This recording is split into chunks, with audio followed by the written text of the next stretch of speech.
There's only one remedy, and that is to be aware of the true nature of these dhammas, to know that these dhammas are a fire, that they cannot be grasped at or clung to. This is to be on the path of truth discerning awareness, learning one's lesson, remembering that whenever anything is grasped at as I or mine, fire is ignited. It is not a fire that burns the hand but a fire that consumes the mind and heart. Sometimes it burns so deep that we aren't aware that it's a fire at all or that it is burning, and so we sink into the fiery mass that is vata samsara, the round of birth and death. It is the very hottest life there is, hotter than an electric oven. If we don't look on things like a child who has tried to take hold of fire and refuses to do so again, it can be like that. Thus the Buddha explained that when the painful consequences of grasping and clinging are seen, the mind will relax its grip. So the question is, have we seen the painful consequences of grasping yet? If we haven't, then we haven't relaxed our grip, and if we haven't relaxed our grip, then we are not empty. On another occasion the Buddha taught that whenever one sees emptiness, then one finds contentment in Nibbana. Only when one begins to see the non-existence of self will the mind learn to find contentment in the ayatana of Nibbana. Anything which can be known through the eyes, ears, nose, tongue, body or mind is called ayatana. Nibbana is called an ayatana here because it is merely an object of knowledge. How can we be so foolish as not to see it? We will be able to know it from the moment that we see the state empty of self, because on the relaxation of grasping and clinging we will be content with the ayatana of Nibbana. But it's difficult, for as I've said, our life is one of constant grasping, and when there is no abatement of that grasping there is no emptiness and so no contentment with the ayatana of Nibbana. We can see the truth for this point by taking a look at other religions. Other religions do not have the word avadupadana, grasping it and clinging to dhammas as being I or mine. Why is this so? It is because they teach a self to be grasped at and clung to. Not regarding such grasping as wrong, it becomes right. In fact, it becomes the goal of the religion or sect. They teach the attainment of self. In the Buddhist teachings, however, avadupadana is specified as a defilement, as foolishness and delusion, and the Buddhist practice lies in its complete relinquishment. Consequently, the teaching of anatta is found only in Buddhism. Unlike the sects which teach a self to be grasped at or to be attained, we teach the complete destruction of self-consciousness so as to perceive the state of anatta, the state empty of self in all things. So anatta is talked about only by Buddhists. Knowledge and understanding can arise only in those people who have been taught that all things are anatta and should not be grasped at or clung to. If one is taught that there is a self that must be grasped at and clung to, then there is no way that one can practice to realize truth, the non-existence of self. Thus we must examine the point that just as it is necessary to see the danger of fire in order to be afraid of being burned, so also must we see the dangers of those things which are the root causes of all fires, the fires of greed, aversion, and delusion, of grasping and clinging, in order to become gradually bored with and averse to them, and be able to relax our grip on them without thought of lighting any more fires. Here we reach the word emptiness, of which it was said that having seen it one will find contentment in Nibbana. We must thoroughly understand that on the first level emptiness is absence of the feeling of I and mine. If those feelings are still present, then the mind is not empty, it is disturbed by grasping and clinging. We will use these two words to help our memories, empty meaning free of the feeling of self or that things belong to self, and disturbed meaning confused, depressed, in turmoil with the feeling of I and mine. What are the characteristics of the state empty of ego, consciousness? In the scriptures there is a teaching of the Buddha which lists 4 points. Na aham kavasini, feeling that there is nothing that is me. Na kasasi kinkanam kisminsi, without worry or doubt that anything might be me. This makes one pair. The second pair is na mama kavasini, feeling that there is nothing that is mine. Kisminsi kinkanam nathi, without worry or doubt that anything might be mine. Ananjasape asada, majishhimanikaya. We are aware that there is nothing that is me, but sometimes there is a remainder of anxiety that there is something that is mine. We feel that there is nothing that is mine, but we can help doubting that there may in fact be something. There must be an absolute, unshakably clear awareness that there is nothing that is self and nothing that we need to worry about as possibly being self. That there is nothing that belongs to self and nothing we need to keep worrying about or doubting or waiting for as being ours. At the moment that anyone's mind is freed from these four things, the Buddha held that to be emptiness. The commentary sums it up concisely as na-adanina, not taking things to be self, and na-tani-ina, not taking things to belong to self, and that is sufficient. When this sort of grasping consciousness is not present, try and imagine what it would be like. One doesn't look on anything anywhere as ever having been, as currently being, or as having the potential to be self or belong to self.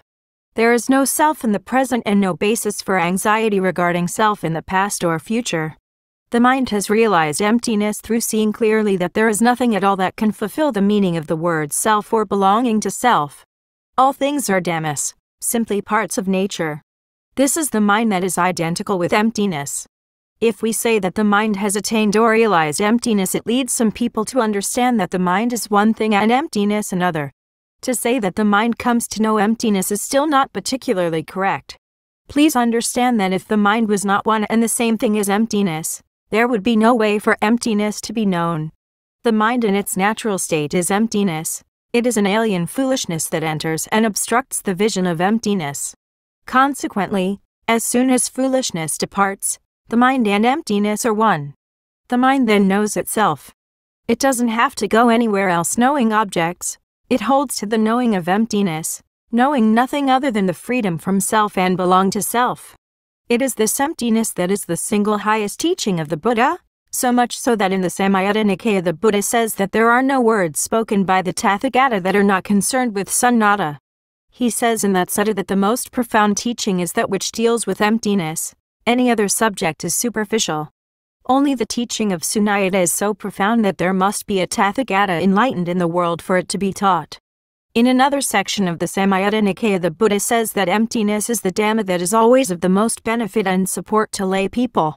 There is the account, one that I have related many times in other places, of a group of wealthy lay people going to visit the Buddha asking for a Dhamma that would be of eternal benefit and welfare to household, those hampered by wife and children, wearers of sandalwood paste and perfumes. In reply, the Buddha taught them this sutta taught about sunnata. When they objected that it was too difficult, he came down only to the level of Sotapadiyamka. The practice leading to stream, entry, 18, that is the genuine realization of Buddha, Dhamma and Sangha, and of Arahaya and Tassila, the virtuous conduct that is of contentment to the noble ones. In fact, they were being lured into a trap by the Buddha and were neatly caught in the snare. To speak in coarse everyday terms, he completely swindled them. They said they didn't want sunnata, so the Buddha gave them instead something which could not escape it, the lasso that would pull them into it. For there is only one way to truly realize the Buddha, Dhamma and Sangha, and to have the virtuous conduct that is of contentment to the noble ones, and that is to be continually seeing the futility of grasping and clinging. Now, do you think the Buddha was wrong in saying that sunnata is a matter for lay people? If he was right, then these days we must be crazy, utterly wrong, because we believe that sunnata is not a matter for us householders, but is a matter for those who are going to Nibbana, wherever that is. That's how people talk. But the Buddha is talking in a different way, saying that this subject of sunnata is of direct benefit and welfare to lay people. So who's right and who's wrong? If the Buddha is right, then we must agree to investigate the truth of his words, and the way to do so is to examine which people have the most suffering and distress, whose minds are most in the middle of the blast furnace. It's none other than lay people. That being so, who most needs something to extinguish that fire, to completely destroy dukkha in its every aspect? Again, it is lay people. Those that are in the heat of the fire must look for the means of extinguishing it there in its midst, because there is no place to struggle and escape to. Everything is fire. Thus one must find the point of absolute coolness right there in the midst of the fire. That point is emptiness, the absence of self and belongings of self, sunnata. Lay people must try to discover sunnata and dwell within its sphere. If one is unable to live right at its central point, at the very least one should dwell within its sphere, have a reasonable knowledge of it. This then is counted to be of eternal benefit to lay people.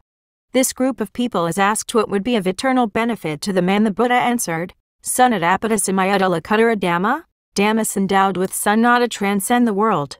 To transcend the world is to transcend the fire. To be endowed with sunnata is to be empty of clinging to things as self or as belonging to self. So the saying Sunnadapada Samayutta Lakutara Dhamma is a gift from the Buddha directly to lay people. Please consider anew how necessary it is that one gives attention to this subject and whether it is in fact the only subject that needs to be spoken of. In the Samyutta Nikaya it is clearly affirmed that Sunnata is Nibbana and that Nibbana is Sunnata, the freedom from defilements and dukkha. Therefore Nibbana too is a fit subject for lay people. If lay people still don't know the meaning of Nibbana, if they have not yet dwelt within its sphere, then they live in the midst of the fire more than any other group. The meaning of the word Nibbana clearly extends to the absence of mental defilements, the cause of dukkha. So that at any moment that our minds are empty of self and belonging to self, then that is Nibbana. For example, at this moment as you sit here, I will attest that everyone, or almost everyone, has a mind empty of the feelings of I and mine because there is nothing engendering them. In listening attentively you give no opportunity for self-consciousness to arise. So look and see whether or not the mind is empty of I and mine. If there is some emptiness, and I merely use the word some, it's not completely or unchangingly empty, then you are dwelling within the sphere of Nibbana. Even though it is not absolute or perfect Nibbana, it is Nibbana just the same. Dhammas are of my meanings, levels and stages. The Nibbana Dhamma lies in the minds of each one of you at the moment that you are to some degree empty of the feeling of I and mine. So please be aware of this egoless feeling, remember it well and keep it with you when you return to your home. Sometimes when you have arrived home it will feel like you've entered someone else's house, or doing some work at home you will feel like you are helping out with someone else's work, at someone else's home. This sort of feeling will increase more and the dukkha that uses to be associated with home and work will be no more. You will abide with a mind empty of self and belonging to self at all times. This is to take Nibbana or Sunnata as the holy charm constantly hanging from our neck. 19. It is a protection against every kind of suffering, danger and ill fortune. It is the genuine holy charm of the Buddha, anything else is just a fake. Speaking like this you will soon be accusing me of giving you a big sales pitch. Don't think of me as someone hawking the wares of the Buddha in the marketplace. Think rather that we are all companions in dukkha, in birth, old age, sickness and death, and that we are all disciples of the Lord Buddha. If anything is spoken to stimulate interest it is with good intentions, but if anyone has any truth, discerning awareness, they will be able to see for themselves without having to believe me. And that seeing will more and more open the way for further study towards the ultimate truth. If that is the case, then we must move our study onto the subject of dhatu, elements. The word dhatu has the same meaning as the word dhamma. Etymologically the words have the same root dhr, which means maintain. A dhatu is something that can maintain itself. Just as with dhammas, changing dhatus maintain themselves through change and unchanging dhatus maintain themselves through changelessness. What sort of elements do you know of that could correlate to emptiness? Students of physics and chemistry know only about the material elements, the pure elements of which there are over 100 and more being discovered all the time. It's impossible for these elements to be emptiness, or at least it would take a profound interpretation of those things to see them as empty, because they are merely material elements or upadhatu. But there are also immaterial elements, arupadhatu, elements of mind or consciousness, which lie beyond the domain of physics and chemistry. One must study the Buddha's science before one can know the immaterial, formless elements, which are a matter of the mind and heart. So far then we have ascertained two groups of elements. In which element will that which is called emptiness abide? If anyone thinks that emptiness is a material element, his friends will die laughing. Some people may think that it is an immaterial or formless element, and here the noble ones will die laughing. Emptiness is neither a material nor an immaterial element. There is a third kind of element which lies beyond the ken of ordinary people. The Buddha called it nirodhadhatu. The words vatadhatu or upadhatu refer to materiality, whether visible forms, sounds, odors, tastes, tactile objects, or whatever. Arupadhatu refers to the mind and heart, to mental processes, the thoughts and feelings that arise in the mind. There is only one kind of element not included in these two categories, an element that is their complete antithesis and annihilation. Consequently, the Buddha sometimes called it Nibbanadhatu, sometimes Nirodhadhatu, and sometimes Amitadhatu. The words Nirodhadhatu and Nibbanadhatu both mean extinguish. It is the extinguishing element, the element that extinguishes all other elements. Amitadhatu means the element that does not die. All other elements die. It is their nature to die. Nirodha is not tied to birth and death but is, on the contrary, the utter extinction of the other elements. Sunnata is that which dwells in this element, and so it might also be called Sunnatadhatu, for it is the element that brings all elements to emptiness. If one is to understand those things called dhatu well enough to understand the Dhamma, they must be studied in this way. Don't be deceived into thinking that knowing the elements of earth, water, wind and fire is sufficient. They are a matter for children. Those elements were spoken of and taught before the time of the Buddha. One must go on to know Vinanadhatu, the immaterial consciousness, element, Ekasadhatu, the space element, and Sunnatadhatu, the emptiness element that is the utter extinction of earth, water, fire, wind, consciousness and space. The element of emptiness is the most wonderful element in all the Buddha's teachings. To sum up, earth, water, wind and fire lie in the group of Rupadhatu. The mind consciousness and mental processes lie in the group of Virupadhatu. As for Nibbana, this Sunnatadhatu, it lies in the group of Nirodhadhatu. You must find a quiet time to sit and look at all the elements and see clearly that there are only these three kinds. Then you will begin to discover Nibbana and understand more of that anatta or sunnata that we are presently discussing. So we may lay down the principle that in the grasping it and clinging to a and mind there is Rupadhatu and Arupadhatu, and in their absence there is Nirodhadhatu. To reverse it, one may say that if Nirodhadhatu enters the mind, one sees only emptiness. The state free of I and mind manifests itself clearly. If another element enters, one will see it as form, smile, visible object, sound, smell, taste, tactile object, feeling, memory, thought, consciousness and so on, the whole confusing crowd, each one having a part to play in the arising of clinging. If not as love, then as hate. Thus we all have just two dominant moods, satisfaction and dissatisfaction. We are accustomed to only these two. We have only been interested in gaining that which is felt to be desirable and to flee from or destroy that which is felt to be disagreeable. It is unceasing disturbance. The mind is never empty. For the mind to be empty, we must go beyond, overcome all the disturbing elements and come and dwell with the element of emptiness. Another way that the Buddha talked about elements in order to show their properties was to make a threefold division. He spoke first of Nekhamadhatu, the element of renunciation, as the cause for the withdrawal from sensuality. Secondly, of Arupadhatu as the cause for the withdrawal from materiality, and thirdly of Nirodhadhatu as the cause for the withdrawal from the conditioned. Seeing Nekhamadhatu, the element of renunciation, is the cause for the withdrawal from sensuality because it is its antithesis. Seeing the element that is the antithesis of sensuality is called seeing Nekhamadhatu. Being unconsumed by the fire of sensuality is Nekhamadhatu. The mind that withdraws from sensuality is a mind that contains Nekhamadhatu. Beings that are able to free themselves from sensuality attach to the beautiful and pleasurable things that are unconnected with gross sensuality but are still in the realm of form, albeit on a refined level, as for example rishis, munis and yogis who get attached to the pleasures of rupajhana, absorptions of the fine material sphere. Or on a more mundane level, perhaps we see old people attached to antiques or exquisite potted plants. Although these things are unconnected with the crudest sensuality, such people may be even more lost than those lost in sensuality. They are attached to material form and unable to give it up. So what else will one get attached to if one can free oneself from the attachment to materiality? One will attach to the causally conditioned things that lie beyond it. That is all the beneficial dhammas. We don't have to talk of the harmful dhammas here. Nobody wants them. But of the virtues and virtuous actions that one projects will earn one rebirth as a wonderful being up in heaven.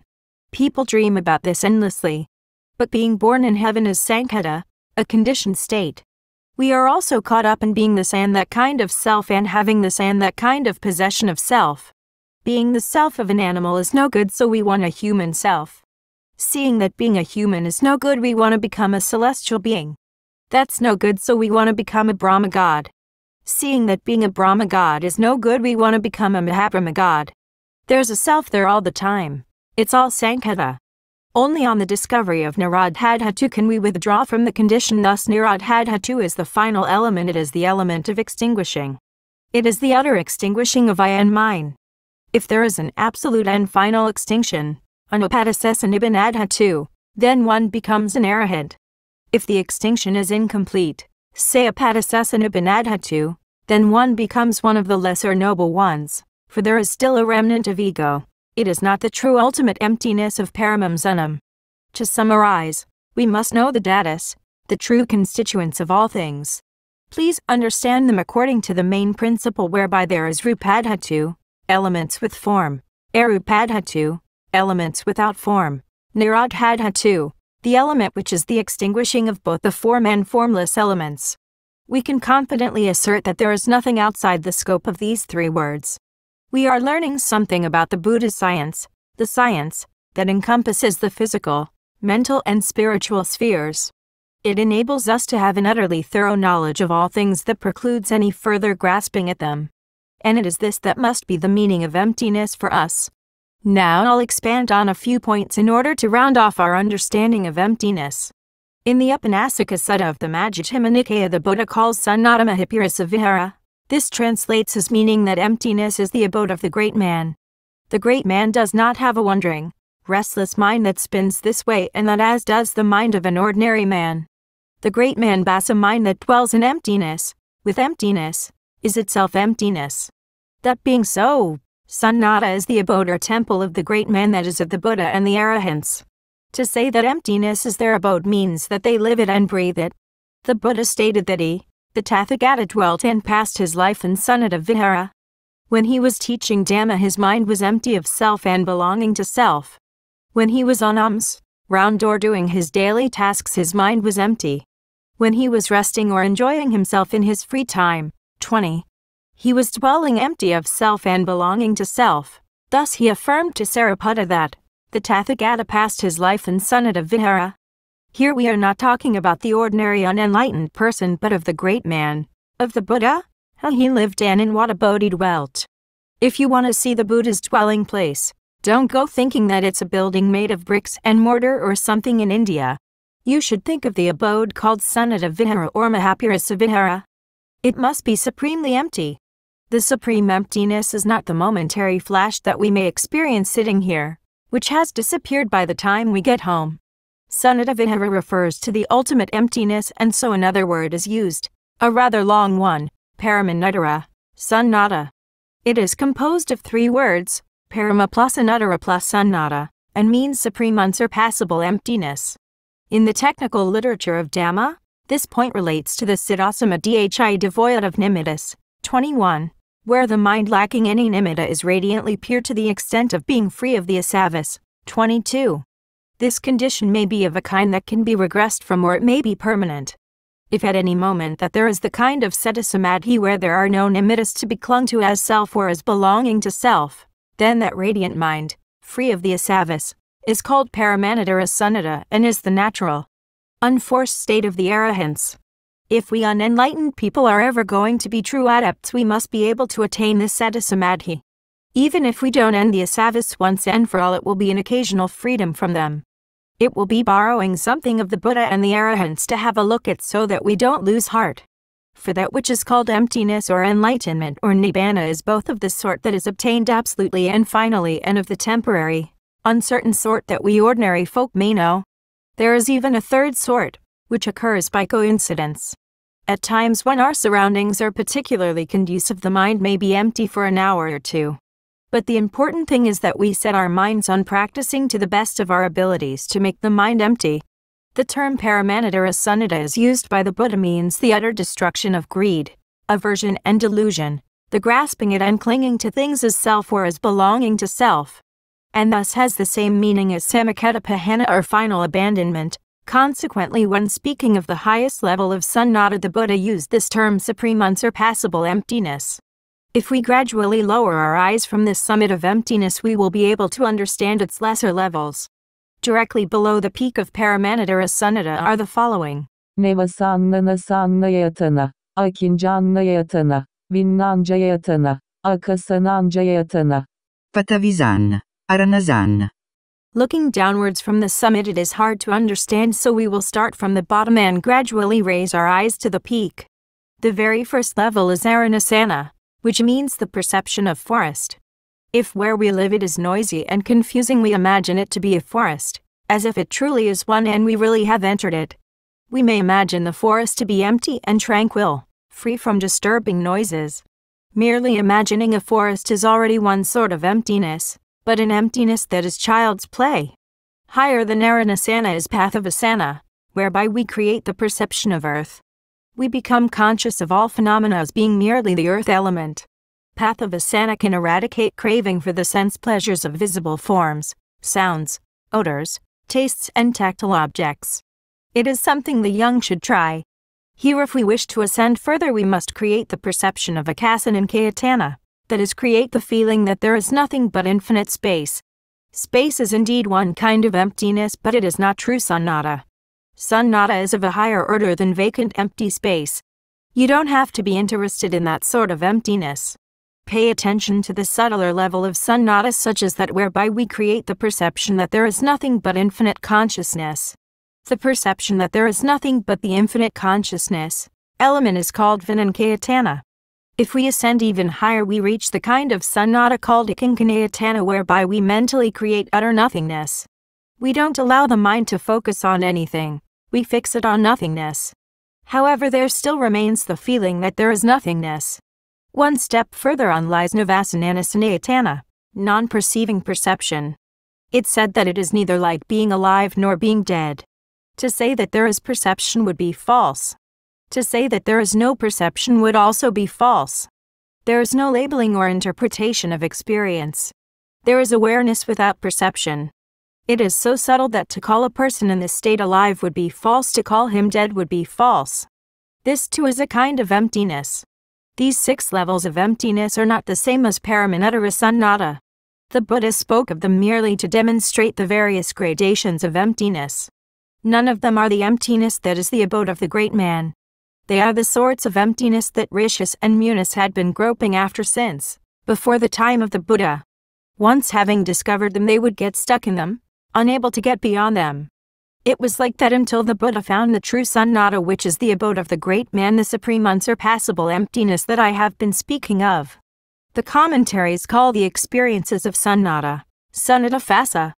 We know only of the contact, phassa, of the eyes, ears, nose, tongue, body and mind with visible forms, sounds, odors, tastes, tangible and mental objects.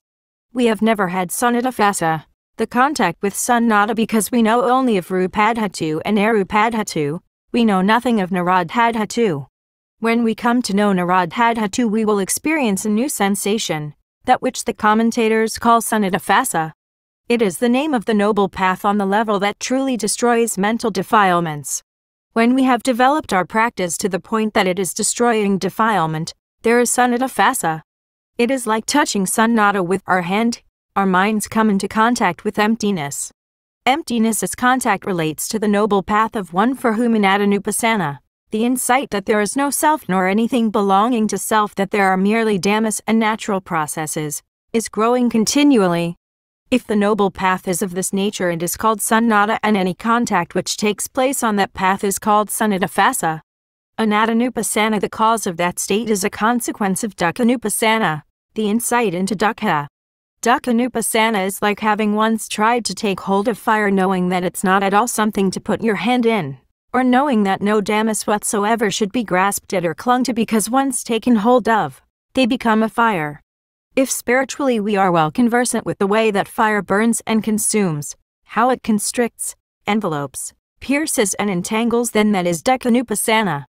Here we must consider that some people object that if you haven't reached Nibbana you can't know anything about it, just as if you've never been to Europe you can't ever have seen it. But Nibbana is not a material object, it is a matter of the mind and heart.